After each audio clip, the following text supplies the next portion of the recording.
Before I arrive to the office, I usually start my day at home with praying through the help of this prayer book, which has Psalms from the Bible and some specific prayers throughout the day.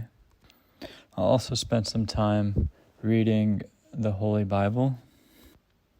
After reading the Bible, if I'm got some time to spare, I will start a journal entry and write down some of my thoughts or feelings of that passage to help me to apply it throughout the day.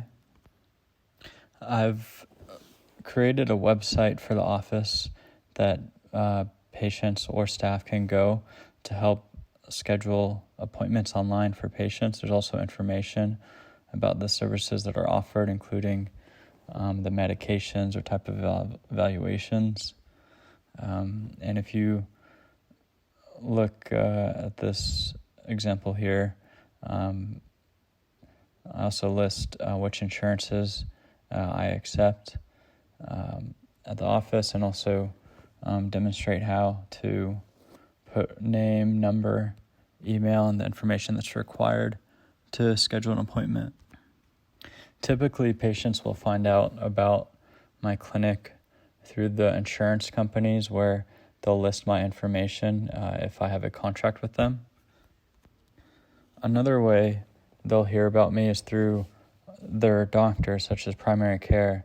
And I'm fortunate to have my dad, my brother, and my sister, who are primary care physicians that have an office just 10 minutes away, and oftentimes they'll refer me their patients to see. The appointment visits range from 20 to 40 minutes. For initial appointments, I was initially going for 30 to 45 minutes, and then I went down to 20 because many people were not showing up. Not many, but a few, and enough to where it's not making good use of my time. And of course, they're not going to want to pay a fee for not showing up. That's just how people are sometimes. And so now I have 20-minute appointments. I give a list of forms for people to fill out ahead of time to help me get an understanding of why they're coming in, so we can focus on what they want addressed in the initial. Typically with the appointments, I'll deal with medications and try to adjust those or give my recommendations. Also, I can give my impression on what type of therapy they may benefit, and even if I can offer that, such as cognitive behavioral therapy, maybe it's just education about proper sleep habits or lifestyle routines that they could do that can show benefit to help with mental health issues. The 40-minute sessions are typically for more reliable patients that want to do some more therapy, where the goal of it is going to help them to be more aware of the patterns and the issues in their lives. And so bringing it up into awareness usually will help people to come to a solution or solve the problem, or at least have some comfort through what they're going through. And so this is the kind of setup where I'm usually sitting here and the patients will be sitting right there. It is about 6 feet apart. It wasn't necessarily for social distancing, but it's also for me to be closer to the exit if I have to escape, if there's an agitated patient or someone that's threatening. Thank God that doesn't happen very often, although you do have to take caution sometimes.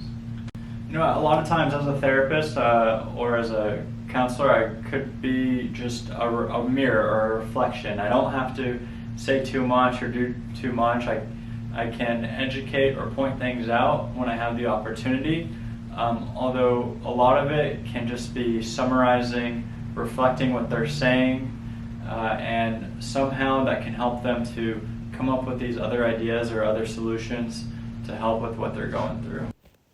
Virtual appointments are done through my mobile phone through this application called Doximity, and I can have different caller IDs, including the office.